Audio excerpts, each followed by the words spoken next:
ನೀವು ನೋಡ್ತಾ ಇದ್ದೀರಾ ಕ್ರಿಕೆಟ್ ಫಸ್ಟ್. ನಾನು ಗಂಗಾಧರ್. ಏಕದಿನ ಕ್ರಿಕೆಟ್ನ ನಂಬರ್ 1 ತಂಡಕ್ಕೆ ಬದ್ಧವೈರಿ ಪಾಕ್ ಎದುರಾಳಿ. ಈ ಬಾರಿಯೂ ಪಾಕ್ ಕೊಚ್ಚಿ ಹೋಗೋದು ಖಚಿತ. ಯಾಕಂದ್ರೆ ಟೀಮ್ ಇಂಡಿಯಾಕ್ಕೆ ಅನುಭವಿಗಳ ಜೊತೆಗೆ ಸೂಪರ್ ಸ್ಟಾರ್ಸ್ ಪವರ್ ಇದೆ. ಇದಲ್ಲದೆ ಮ್ಯಾಚ್ ವಿನ್ನರ್ಸ್ ತಂಡದ ಬಲ ಹೆಚ್ಚಿಸಿದ್ದಾರೆ. ಹಿಂದೆ ಪಾಕ್ ತಂಡವನ್ನ ಚಿಂದಿ ಉಡಾಯಿಸಿದ್ದಾರೆ.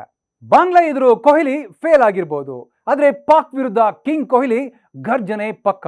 ಬದ್ಧ ವೈರಿಗಳ ವಿರುದ್ಧದ ಕದನ ಎಂದಾಗಲೆಲ್ಲ ಬೌಲರ್ಗಳನ್ನ ಚಿಂದಿ ಉಡಾಯಿಸಿದ್ದಾರೆ. ಈ ಆಟವೇ ರಿಜ್ವಾನ್ ಪಡೆಗೆ ಈ ನಿಲ್ಲದ ನಡುಕ ಹುಟ್ಟಿಸಿದೆ. ಕೊಹ್ಲಿ ಪಾಕ್ ತಂಡಕ್ಕೆ ವಿರಾಟ ದರ್ಶನ ಮಾಡಿಸಿದ್ದಾರೆ. ಬದ್ಧ ವೈರಿಗಳ ವಿರುದ್ಧ ಆಡಿರೋ 16 ಪಂದ್ಯಗಳಲ್ಲಿ 678 ರನ್ ಕಲೆ ಹಾಕಿದ್ದಾರೆ. 52ರ ಬ್ಯಾಟಿಂಗ್ ಸರಾಸರಿಯಲ್ಲಿ ರನ್ ಗಳಿಸಿರೋ ಕೊಹ್ಲಿ 2 ಅರ್ಧಶತಕ ಮತ್ತು 3 ಭರ್ಜರಿ ಶತಕಗಳನ್ನ ಸಿಡಿಸಿದ್ದಾರೆ. ಕ್ಯಾಪ್ಟನ್ ರೋಹಿತ್ ಶರ್ಮಾಗೂ ಪಾಕ್ ಅಂದ್ರೆ ಫೇವರೇಟ್.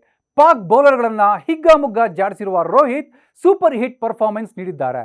ಪಾಕ್ ವಿರುದ್ಧ 19 ಪಂದ್ಯಗಳನ್ನಾಡಿರುವ ಹಿಟ್ ಮ್ಯಾನ್ 873 ರನ್ ಬಾರಿಸಿದ್ದಾರೆ. 51.35ರ ಬ್ಯಾಟಿಂಗ್ ಆವರೇಜ್ ಹೊಂದಿರುವ ಮುಂಬೈಕರ್ 8 ಬಾರಿ 50ರ ಗಡಿ ದಾಟಿದ್ದಾರೆ. 2 ಶತಕಗಳನ್ನು ಬಾರಿಸಿದ್ದಾರೆ. ಇನ್ನು ಕನ್ನಡಿಗ KL ರಾಹುಲ್ ಸಹ ಪಾಕ್ ತಂಡಕ್ಕೆ ವಿಲನ್ ಆಗಿ ಕಾಡಿದ್ದಾರೆ. ಆಡಿದ್ದು ಬೆರಳೆಣಿಕೆಯಷ್ಟು ಪಂದ್ಯಗಳಾದರೂ ರಾಹುಲ್ ಹೆಸರನ್ನ ಎದುರಾಳಿಗಳು ಪದೇ ಪದೇ ನೆನಪಿಸಿಕೊಳ್ತಾರೆ.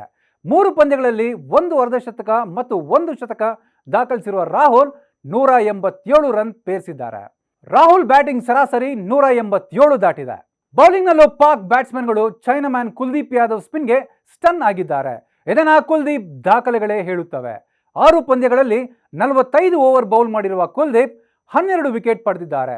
ಓವರ್ಗೆ ಕೇವಲ 3.77 ರಂತೆ ರನ್ ನೀಡಿರುವ ಚೈನಾಮನ್ ಸ್ಪಿನ್ನರ್ ಪಂದ್ಯವೊಂದರಲ್ಲಿ 25 ರನ್ ನೀಡಿ 5 ವಿಕೆಟ್ ಕಬಳಿಸಿದ್ದಾರೆ. ಇದು ಪಾಕ್ ವಿರುದ್ಧ ಕುಲ್ದೀಪ್ ಬೆಸ್ಟ್ ಬೌಲಿಂಗ್ ಸ್ಪೆಲ್ ಆಗಿದೆ. ಕೊಹ್ಲಿ, ರೋಹಿತ್, ರಾಹುಲ್ ಮತ್ತು ಕುಲ್ದೀಪ್ ಅಷ್ಟೇ ಅಲ್ಲ, ಟೀಮ್ ಇಂಡಿಯಾದ 11 ಮಂದಿ ಆಟಗಾರರು ಮ್ಯಾಚ್ ವಿನ್ನರ್ಗಳೇ. ಅದರಲ್ಲೂ ಪಾಕ್ ವಿರುದ್ಧದ ಪಂದ್ಯ ಅಂದ್ರೆ ಒಬ್ರಿಬ್ರಲ್ಲ, ಪ್ರತಿಯೊಬ್ಬ ಆಟಗಾರನು 100ಕ್ಕೆ 100ರಷ್ಟು ಗೆಲ್ಲೋಕೆ ಸೈನಿಕನಂತೆ ಹೋರಾಡ್ತಾನೆ. ಹೀಗಾಗಿ ಬದ್ಧವೈರಿ ಪಾಕ್ ವಿರುದ್ಧ ಸೋಲೋ ಮಾತೇ ಇಲ್ಲ. ಲೇಟೆಸ್ಟ್ ಕ್ರಿಕೆಟ್ ನ್ಯೂಸ್ ಮತ್ತು ಅಪ್ಡೇಟ್ಸ್ಗಾಗಿ ನೋಡ್ತಾ ಇರಿ ರನ್ ಭೂಮಿ. ಪ್ರತಿದಿನ ಬೆಳಿಗ್ಗೆ 8:30ಕ್ಕೆ.